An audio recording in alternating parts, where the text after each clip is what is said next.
Okay, folks, thank you so much for joining us today. I have just a wonderful guest on with us that I've known for 33 years, Dr. Levente Batizy. He is an ER doctor, but he's a whole lot more than an ER doctor. A lot of our swimmers have gone on to be in medicine, and some of them have studied under Dr. Batizy, and he is absolutely phenomenal. We're going to find out about his incredible story today. Doc, thank you so much for joining us. Oh, it's absolutely my pleasure. And anything I can do to encourage young swimmers and adults that are in a swimming career is my pleasure. And we met in Firestone, Akron Firestone, as I remember when I coached there, and you were already there coaching when I arrived. And it was my first major coaching position other than, prior to college when I was, coaching the team that I was with at that point. And the learning that I got from you after first of all training with Doc Councilman, and then coming into a situation where you were coaching and the guidance, it seems like you're almost like everybody's dad. How is this possible? Everybody gets so much benefit from being around you. I think, first of all, I started out as a pediatrician. So I had this affinity for kids all along. But then I found a passion not only in coaching and working with young kids. And I think I used to kid around when I was coaching. I worked 2 jobs and I ran 2 ERs at the time. And I used to say that I worked to support my real love, which was coaching kids. It was so true. I just remember how well you connected with the kids at any age. And it was just an immediate, you're like in a good way, the Pied Piper, right? Everybody connected with you. And that came from the coaching staff. You just led everyone around you. And the feeling, and I think it's Maya Angelou that said, that's how people make you feel you'll never forget. I've never forgotten how you made me feel. It's just amazing. I want to show this book really quick. You've written a book, and this is about the Batizy family and how you came to the United States, things like this.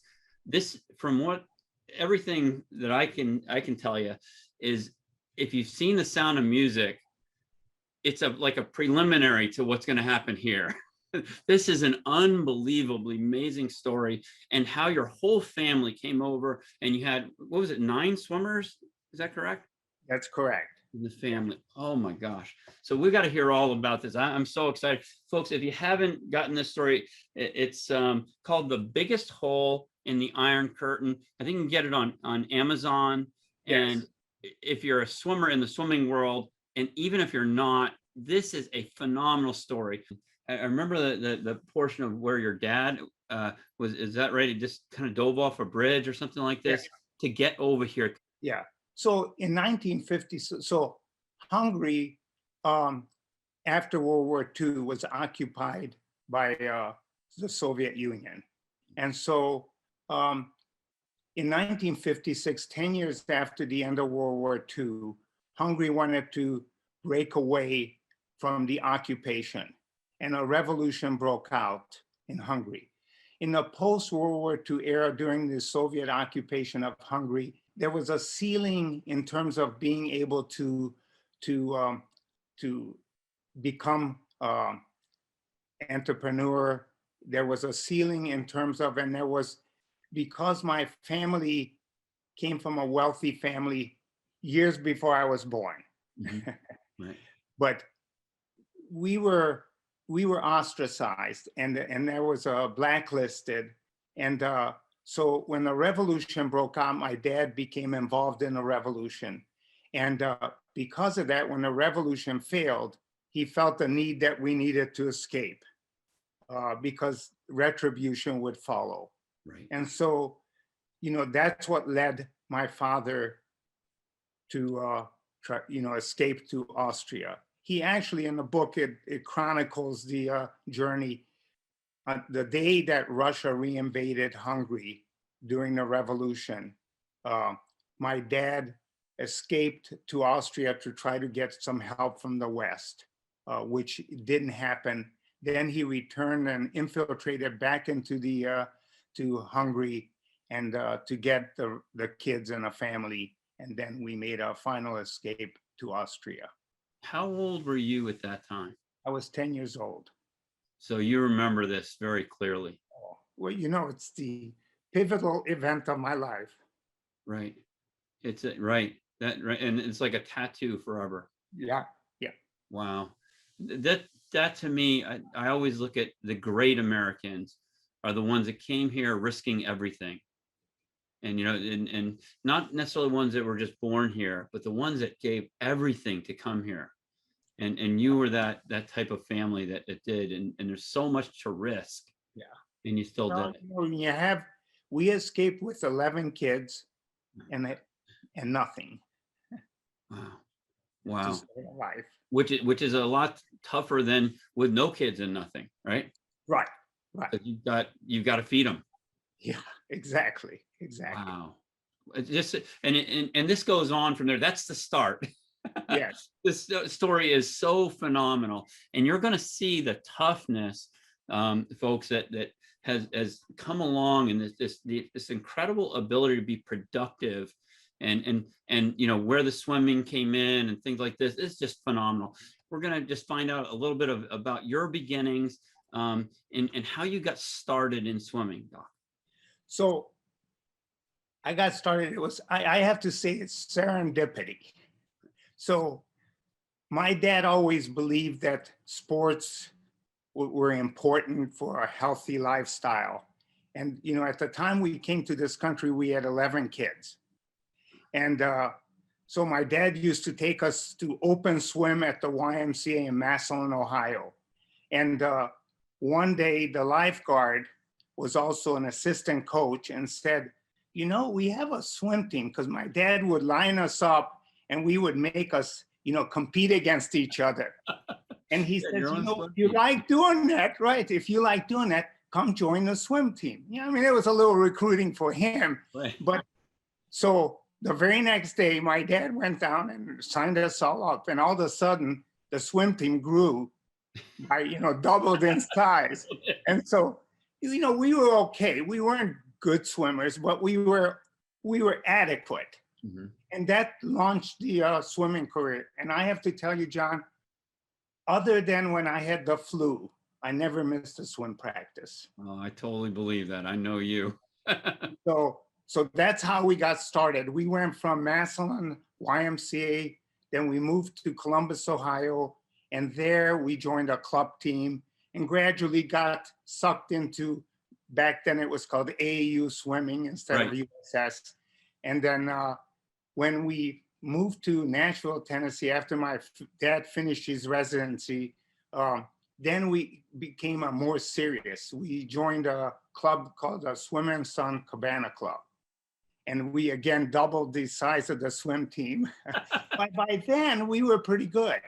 And, you know, we had kids on almost every age group.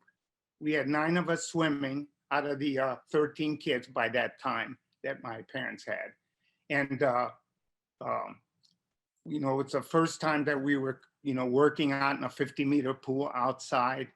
And then from there, I ended up at the University of Alabama and swim on a swimming scholarship. And so where were you in this group? What number were you? So I'm the 5th oldest out of 14 kids. Okay. And my oldest sister stayed in Hungary. So out of the 13 kids, I was the 4th oldest. My oldest brother, he ran track. He didn't want to do anything. He swam, but he never competed in a swim meet. And then my brother after him was a diver. And then, so I was the oldest of the bunch that really got into competitive swimming. What are some of the highlights of your swimming career? So there were 2 major events in my swimming career. So the first one came when I went to University of Alabama. Back then in 1963, the freshmen were not allowed, they were not part of the varsity. They were segregated. Right. So we had our own conference meet. and we actually tied University of Florida for the championship. Wow. I won the 200 IM, and I was part of the winning medley relay. So that was a big deal. And then my second came during my junior year. I won the 400 IM. So Wow. That's I amazing.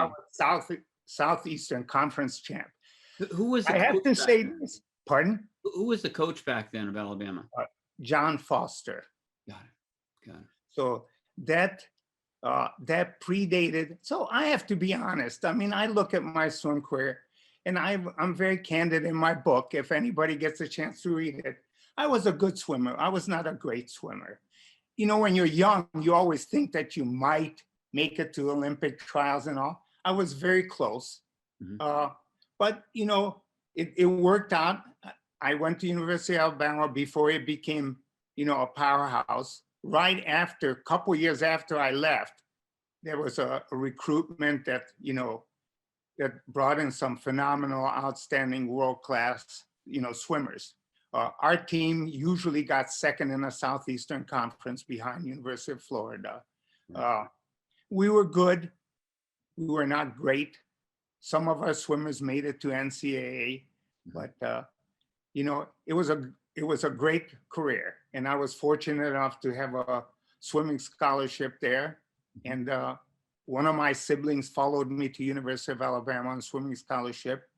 A couple of them ended up. One of them ended up at the University of Kentucky on swimming scholarship. One of them ended up at University of Tennessee. Mhm.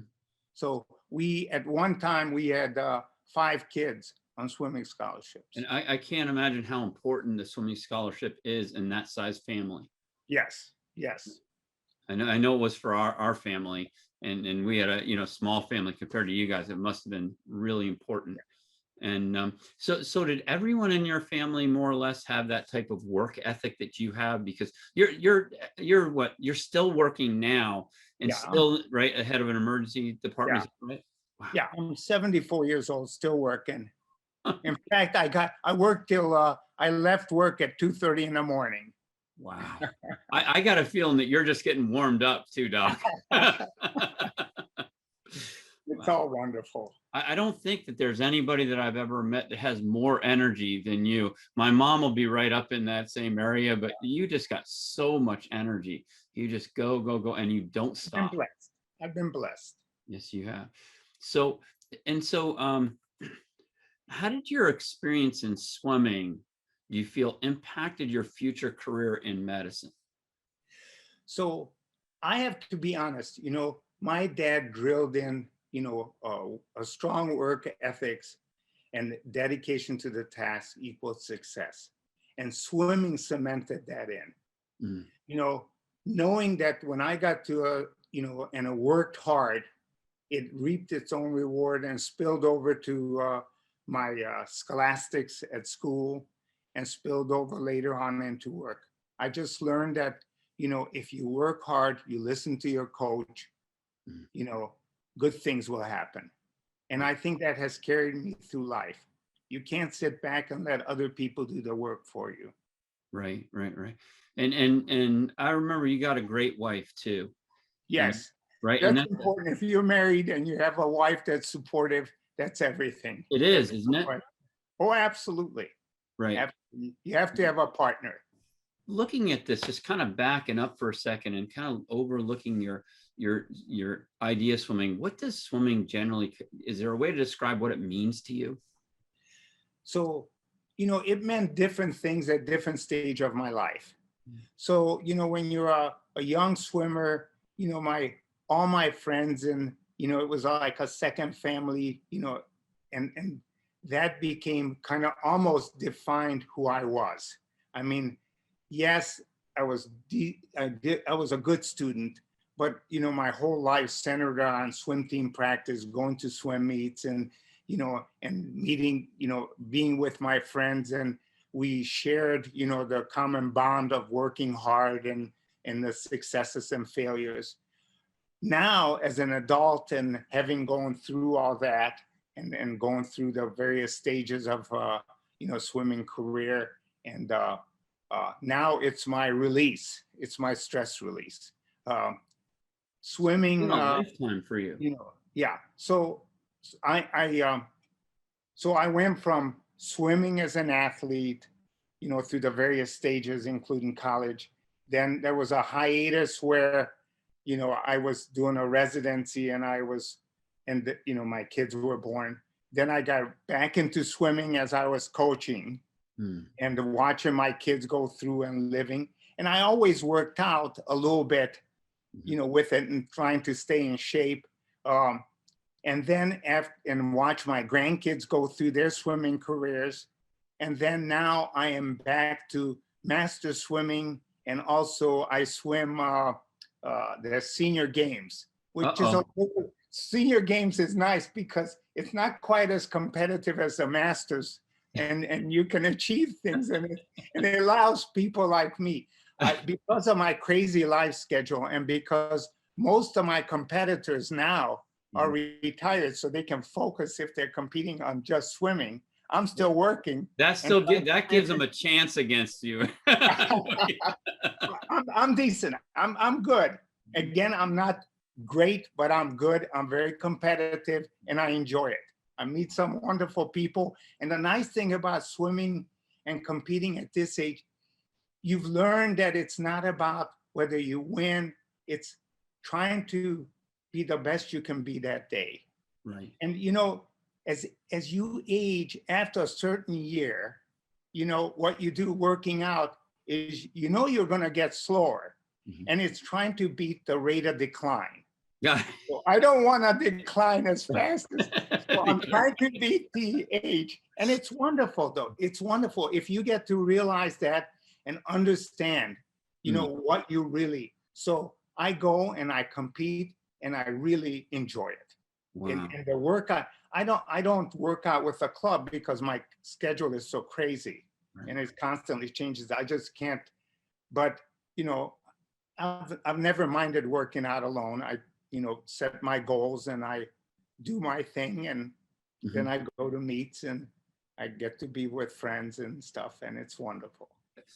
So do you normally, would you normally recommend swimming to kids for the future? And if so, why do you recommend that to people, for parents listening? So, I thought about what, first of all, I think sports are very important. It keeps kids engaged. Instead of sitting in front of playing with video games and things or getting into mischief, it gives them a purpose. It gives them a goal. It teaches them, interaction with other kids. It teaches you life lessons of how to gracefully lose and how to enjoy winning gracefully. Swimming, sometimes team sports, you can be work and never really get to participate if you're not an elite or very good on a club.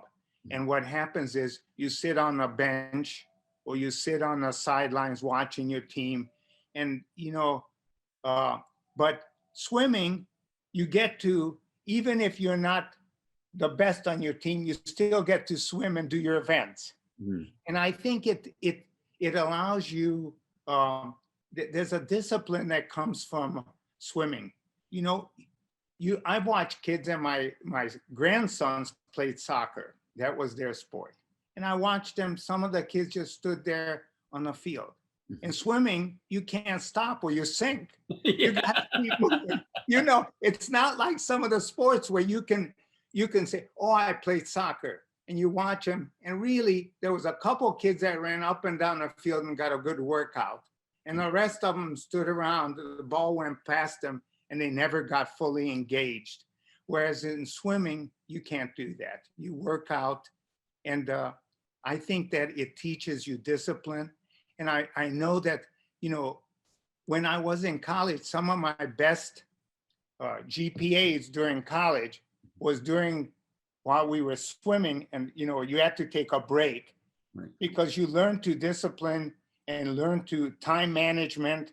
And when you had to get your work done, you couldn't goof around. And I think that teaches you valuable lessons that carries you on in life. That structure and scheduling, and making sure you're right.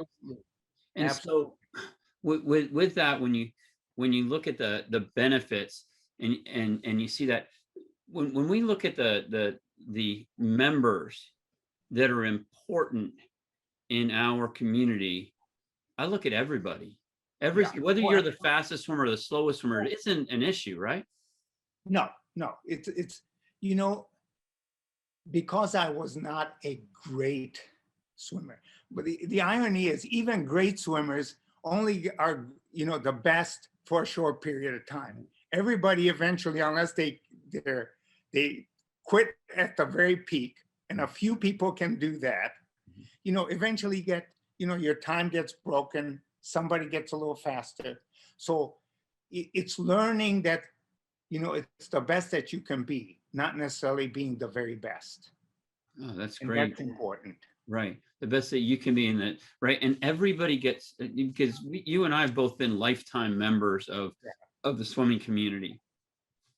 And I think I always noticed this with you when you were working with the fastest swimmer we had, when you were working with the slowest swimmer you had, there was no difference in your interaction, and how much you gave to that child and how important they were to you was just as important. And I think that's with you anyway, off the field, on the field. You give people, that's what's so incredible, is everybody feels like your best friend because you're helping everybody to the point that it's phenomenal. And I think that it really changed the way I looked at things. I had councilman, he was the same way on that. And it really changed how you do things, is when it's not the value of the person isn't how fast they are. No. It's not how much money they have. It's right. It's really about the person and them getting a benefit. And I think everybody in our community, and this is one of the things that we're trying to bring a little more attention to, the idea that, there is a lot, like you said, there's on the phone and there's this and that. They're pulling people's attention away from some really important things that they could be learning and developing, like work ethic and how to treat teammates and things like this. Yeah. So we're going to go over here real quick, and we're going to share screen for a moment, and we're going to look at the cornerstones of athletic performance. And I've just got a couple questions on what you perceive as being a real important aspect of our performance. So let me see here. So here we have what's called the cornerstones of athletic performance. Can you see that okay? Yes. Okay. And over here on the upper left in the green, we have fuels like sleep, hydration, nutrition, and oxygen. Those are the consumables, and they flow through one of the three energy systems. And those energy systems would be endurance, speed, and explosivity. And so that strawberry we ate, yesterday is flowing through one of those energy systems. Depending on what it is that we're doing, it's getting pushed through there, and it gets pushed over to the muscle. The muscle contracts around the bones, which is our technique, our skeletal motion. And that gets us to where we want to go. And the whole question is, do you know where you want to go and how to get there? Synergy to us is how you put it all together, right? And racing would be a form of synergy. You've been in all these levels, and you've also taken that swimming and converted it into a college scholarship, right? And in your life. And so, and you've also watched your kids be able to get the same benefits. So looking at this, and it's hard because I think everything's important here. So we know that. If you were kind of stack ranking this, what would you think is one of the more important things in your opinion? I thought about this beforehand, and obviously the mind is important, but very next to it, just below that, because I think that you have to have the mind, the right mindset to work hard and to listen to all of what is required, but technique comes a close second, in my opinion. Why do you think technique is so important? Well, I've watched, as a coach, I have watched kids who worked extremely hard and who did not have the feel for the water. They were unable to, grab the water, push off of it. And, you see kids that didn't work out half as hard as they did, but had the feel of the water, they would take a stroke and you could see them glide forward off of that stroke. Mm. You remember, did you coach Winston Ritchie? This is I think before you. he came in to practice a few times, but he wasn't one of my swimmers. Okay. So, he was a nice kid, but at times a goofball. But he was so talented and he just had such a wonderful feel for the water that, fortunately for, during the race, it was wonderful because he was a very good swimmer.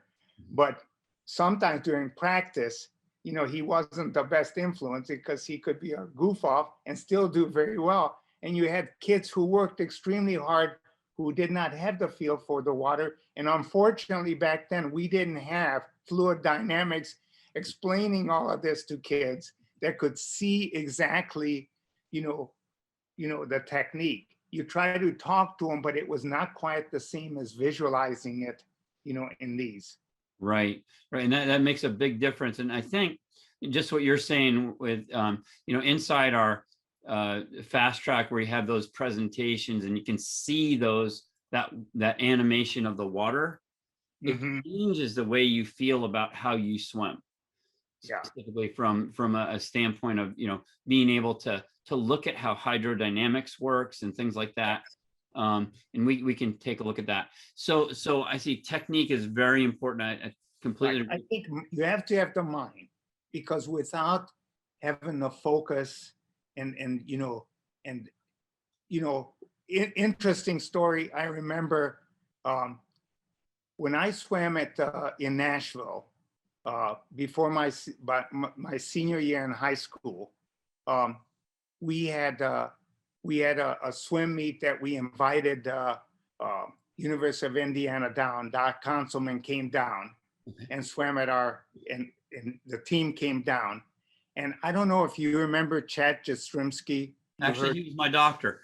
Yeah, is he your doctor? he was my doctor. He passed on now, unfortunately, but Yeah. he was my doctor when I was in college. Wonderful man, wonderful. So, he was, of course, a world record holder in breaststroke, the first person that broke a minute. Right, Chet the in Jet, they breaststroke. used to call him. Yes. So I was good, I told you, but I was not great. So our coach, just son, dove for University of Indiana. He was second in the NCAAs. His last name was Morris. And so that through that connection, they were able to invite, Indiana to come down to and swim at a swim meet. Right. And, we had an AAU meet, a big, anyway. So the big draw was Indiana was coming, and I swam next to Chad Jastrzymski. And I tried so hard to impress Doc Conselman, and I had the worst time of my life. That's usually what happened, right? So what happened was I tried so hard, and I was trying to stay close to him, initially. And by I remember it was 100 breaststroke. And by the second half of that last 50 meters, I was totally spent. I had nothing in my legs, nothing in my arms, and I had a terrible time. I was so embarrassed. Wow. I was 16 years old, and Doc Conselman, because the coach wanted me to, see if I could go to University of Indiana. Right. And what happened was Doc Conselman says, well, he needs to wait a year. And my dad wasn't going to wait a year. He says, you're ready. And so I started college when I was 16. So my swimming career kind of was shortened just because I went to, I started so early. So at 16, you were in competing with the college guys? Yes. Oh my gosh. And right, and you did fantastically even then. Well, I did good. I don't know. You did do good. It was very modest, but yeah, no, it's all good. oh my God. So I'm going to show you a video, since we're talking about this, of one of the fast track tools that we have on the FM Fast Track, and just interested in what you see here. Can you see that okay? Yes, absolutely. And that fills the screen. Okay. Good. Yeah. So here we see a picture of what's called common freestyle. There's many types of freestyle with sledgehammer and windmill and all these different types. But what do you see? What do you see as this being so important to one of those that aren't Winston Ritchie's? Yeah. So if kids could see and appreciate that you're grabbing the water and you're pushing off the water, you're not just pushing the water back, but you're pushing off. And you can see a kid like Winston Ritchie, when he took his stroke, he would glide off of it, glide forward. Like It's that not, right there. Got it. yeah, it's a phenomenal. When I saw that, I said, it's like when you put your hand out the window. We used to tell the kids, if you go, when your parents are driving, put your hand, you can feel the air go past it. But this animation really brings to life. And I think that this is so important. And we do this for all strokes, starts, and turns. This is one of the dimensions that we have. It's called the hydrodynamics. There's also a force dimension and a timing dimension, right? All these different, and structure itself. And right here, you can see just what you're talking about, Doc. And we know, and funny that as we go along, we find out that swimmers don't float generally. They tend to be low body fat, right? Fat floats, bone and muscle sink. Yeah. And that's a really important factor. So for us, we would say, well, teaching somebody to float, it doesn't matter because I remember I was 5.2 body fat when I was swimming. You're not going to float. And so we're trying to figure out like what, causes that. And little by little, we started to come up with an understanding of pressure fields. And I had an 8-year-old actually show me a pressure field for the first time in my life. They pushed up on the water and you saw it come up and rise up and break the surface. Just very interesting. And like you said, if you can help somebody envision, and we can even like scroll in on these so we can see. And what's really great, imagine when we were coaching, is we can actually now just snap a picture of what's on the screen and email it to the swimmer so that when they get home, it reminds them of what they're, should be working on. And you can also show it to the parent so they know that you're working on something with your child instead of just sitting there hoping. Yeah. A neat thing. So what message do you have for our younger community members that are kind of traveling along that swimming pathway? And what would you like to tell them kind of as we go? So I think, a couple of things. First of all, set realistic goals.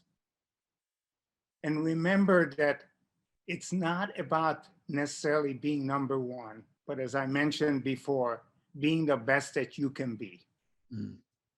I think in that even when you fail, there's something to be gained from that.